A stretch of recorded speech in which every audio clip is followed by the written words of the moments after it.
तो आज जो हमारा ब्रेकियल प्लेक्सिस का पेशेंट है, ये जो पेशेंट है इनका जो शोल्डर है वो कम उठता था, ये जो कोहनी है मुड़ती नहीं थी, ये सीधी नहीं होती थी, और जो उंगलियों में मूवमेंट बहुत कम था, और जो कलाई थी वो ऐसे रहती थी, उंगलियां सीधी नहीं होती थी, अंगूठा सीधा नहीं होता। आज इनके हम सारे ऑपरेशन कर चुके हैं। आज हमने इनका जो, और यहाँ की हड्डी टूटी थी वो भी हड्डी जुड़ी नहीं थी, तो हमने यहाँ की हड्डी में प्लेट लगाई थी, बोन ग्राफ्टिंग करी थी। यहाँ की हमने जो नसें थी उनको ट्रांसफ़र करा था, ये देख सकते हो आप, पूरा ऑपरेशन हो गया है। फिर हमने अभी इनका जो लास्ट ऑपरेशन किया है, जो ये पूरी हाथ का ऑपरेशन किया है, ये ऑपरेशन किया है जिससे इनकी कलाई ऐसे ऐसे हिलने लग जाए और उंगलियां हिलने लग जाए। तो पहले तो मैं आपको दिखा देता हूँ। आज इनका हमने प्लास्टर निकाला है, 6 हफ्ते हो गए हैं इनके हाथ के मूवमेंट के लिए, और अभी ये मूवमेंट स्टार्ट कर दिया है इसने। ऐसे ऐसे करो, उंगलियों में मूवमेंट करके दिखाओ, ऐसे करो, ठीक है, स्टार्ट। ओके, अंगूठे को भी स्ट्रेट करके दिखाओ, ये रुकने लग गया अंगूठा, ठीक है। तो दैट मीन्स अब आपका क्वेश्चन ये है कि ठीक है सर, ये हमने देख लिया है कि आपने मूवमेंट लिया है, ऑपरेशन कर दिए हैं और रिजल्ट आ गया है, एल्बो भी मुड़ने लग गया है, दिखा, एल्बो भी मुड़ने लग गया है। अब आता है जो आप हमसे क्वेश्चन पूछते हो कि सर अब ये ऑपरेशन के बाद इनको कौन सी एक्सरसाइज करनी है। तो अब हाथ के मूवमेंट के लिए इनको बहुत इंप्रूवमेंट करना है और बहुत एक्सरसाइज करनी है, जब उसी से ही हाथ में बहुत ज़्यादा पावर आएगी। तो वो एक्सरसाइज कौन सी करनी है वो डिपेंड करता है कि आपके डॉक्टर ने कौन से टाइप के ऑपरेशन किए हैं। तो हमने इनके ऑपरेशन किए हैं, जितनी भी आगे की मांसपेशियाँ हैं विदाउट ख़राब किए इनको हमने पीछे ट्रांसफ़र किए हैं। किस चीज़ के लिए किए हैं? उंगलियों को सीधा करने के लिए और अंगूठे को सीधा करने के लिए। और जो यहाँ से मसल आती है, जो यहाँ पर आती है, उसको हमने ट्रांसफ़र किया है इस कलाई को ऊपर उठाने के लिए। तो जब भी ऐसी कोई चीज़ होती है जिसको आप ट्रांसफ़र करते हो, जिसकी पावर अच्छी होती है, और उसके लिए ट्रांसफ़र करते हो जिस चीज़ को आपको चाहिए, जो मूवमेंट आपको चाहिए। तो हमें इस उंगलियों में कौन सा, इस हाथ में कौन सा मूवमेंट चाहिए था? हमें उंगलियां स्ट्रेट करनी थी, हमें अंगूठा स्ट्रेट करना था, हमें कलाई स्ट्रेट करनी थी। तो आपको ये तीनों मूवमेंट करने हैं। दैट मीन्स कलाई को ऊपर करना है, उंगलियों को सीधा करना है और अंगूठे को सीधा करना है। लेकिन अब पॉइंट आता है, सर ये तो हम करते हैं, होता क्यों नहीं है? तो वो क्यों नहीं होता है? क्योंकि जिस मसल को हमने ट्रांसफ़र किया था उस मसल का आप मूवमेंट उसके साथ नहीं करते। तो इसका उसके साथ मूवमेंट कौन सा होता है? अगर हमने कलाई की जो मोड़ने वाली मांसपेशी हैं उनको हमने उंगलियां सीधा करने के लिए लगाया है, तो आपको उसके साथ साथ कलाई को क्या करना है? थोड़ा मोड़ना भी है। तो कैसे करना है इसकी एक्सरसाइज? ये ऐसे करके एक्सरसाइज नहीं करनी है, ऐसे करके। जबकि कैसे करनी है एक्सरसाइज? कलाई को आगे करनी है और फिर इनको स्ट्रेट करना है, कलाई को आगे करनी है फिर इनको स्ट्रेट करना है। अब ये मैं आपको करके दिखा रहा हूँ और फिर देखना है करने लगेगा। अब सबसे पहले ये हाथ बिल्कुल डॉक्टर या जो भी इसकी एक्सरसाइज घर पर कर रहा है बिल्कुल सपोर्टेड होना चाहिए, जैसे मैंने कर रखा है सपोर्ट।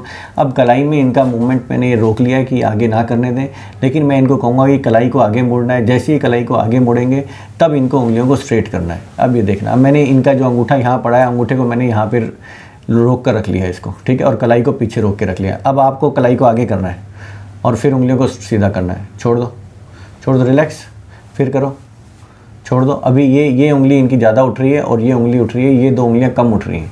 फिर और उंगलियां, इसको भी स्ट्रेट करो, छोड़ दो, हाँ, फिर करो स्ट्रेट, ये देखो ये होने लगे, फिर करो, ये देखो होने लगे, फिर देखो, फिर ये होने लगे, ये देखो अंगूठा भी स्ट्रेट होने लगे, दिख रहा है, छोड़ दो, फिर करो।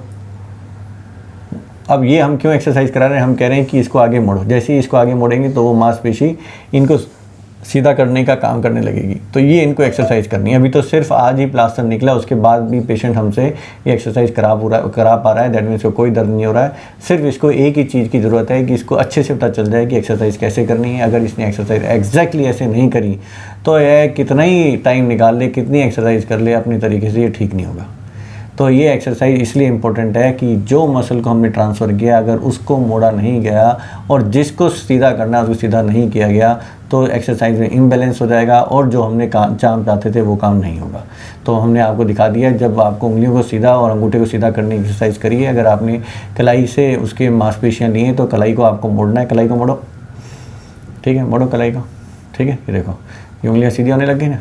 फिर दूसरी हमने मांसपेशी करी है जिससे ये जो कलाई है इसको ऐसे करना है और इसको हमने ट्रांसफ़र किया है सीधा करने के लिए। तो दूसरी एक्सरसाइज करनी है। देखो अब भी हमने क्या कहा है, कलाई को इसको ऐसे मोड़नी है। मोड़ो कलाई को ऐसे, ये कर रहा है। अब जब ये ऐसे कर रहा है तब इसको कलाई को ऊपर करना है। हाँ करो, ठीक है। अब ये देखो ऐसे करो, हाँ ऐसे ऐसे करो, हाँ ठीक है। और पीछे करते रहो ऊपर, हाँ हाँ। ये देखो अब इसके कारण ये इसकी स्ट्रेंथ तो आ गई है। ये देखो ये ऐसे ऐसे करने लग गया। करो ये आराम से जिससे दिख जाए। ये करने लग गया ना, ये होने लग गया ना इसका, ये ठीक है। मूवमेंट पहले नहीं होता था ना, ये पीछे मूवमेंट होने लग गया। अब आपको किसकी सबसे ज़्यादा पावर करनी है? एक तो अंगूठे को सीधा करने की और उंगलियों को सीधा करने की। फिर एक एक्टिविटी हम बताते हैं पेशेंट को कि इसको पकड़ना है आपको। ऐसे ग्लास है, ठीक है। इसको कैसे पकड़ना है, क्योंकि अभी रिस्ट में भी इतनी पावर नहीं है, उंगलियों में भी उतनी पावर नहीं है, अंगूठे में भी उतनी पावर नहीं है। तो हमने क्या किया, सपोर्ट करने के लिए हमने अंगूठे को दूर लिया है। फिर इसको करना है, इसको कोशिश करनी है, दूसरे हाथ से इसको पकड़ने की कोशिश करो। हाँ, कोशिश इसको और ये ढक्कन हमने क्यों लगा रखा है, जिससे इनको एक वो रहे कि ढक्कन भी नहीं गिरना चाहिए। समझ गए? ये देखो, अब इसको पकड़ के ये देखो, हाँ हाँ, प्रैक्टिस करो, गिरना नहीं चाहिए। अब धीरे धीरे ऐसे लाओ, आगे पीछे करो, गिरना नहीं चाहिए। हाँ हाँ, कलाई को आगे पीछे करो, ये गिर गया।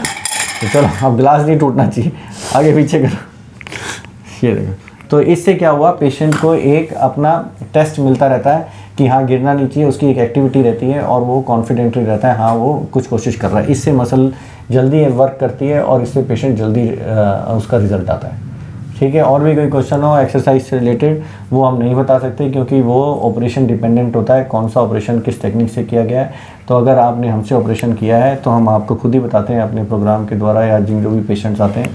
तो हमने सिर्फ एक सैम्पल व्यू आपको दिया है कि एक्सरसाइज डॉक्टर अमित मित्तल अपनी टेक्निक के द्वारा किस टाइप से कराते हैं और पेशेंट उससे कैसा फिट होता है। पेशेंट से और उसकी अंडरस्टैंडिंग पूछ लेते हैं कि उसको ये चीज़ें समझ में आई है नहीं आई हैं, और आज वो लास्ट ट्रीटमेंट देखकर खुश हुआ है नहीं हुआ है, जिस दिन उसका ट्रीटमेंट स्टार्ट हुआ था और आज में उसको कितना तब्दील उसकी लाइफ में हुआ है, बता दे भैया।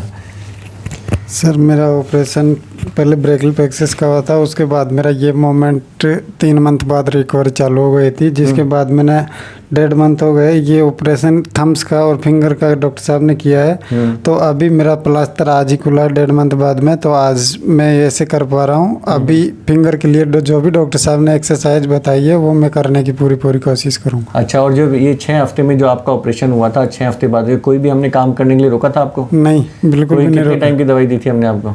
सर 5 दिन की। इन्होंने मुझे बताया कि उस प्लास्टर के साथ ये पूरा ट्रैक्टर चला रहे थे, सही चला रहे थे? हाँ, ट्रैक्टर चला रहा था सर मैं एक हाथ से, इसलिए वो प्लास्टर आपने बोला कि गंदा हो रखा है, मैंने ट्रैक्टर भी चला रहा एक हाथ से, खूब ट्रैक्टर सरसों की जुताई कर रहे थे, सब काम चल रहा था। तो यही एक खुशी की बात है कि ब्रेकियल प्लेक्सस पेशेंट जिसके हाथ में कोई मूवमेंट नहीं था और अब मूवमेंट आ गया है, ऑपरेशन भी करा रही हैं और अपने जो जितने मल्टीपल ऑपरेशन होते हैं उसकी लास्ट स्टेज में पेशेंट हमारे पास आ गया है।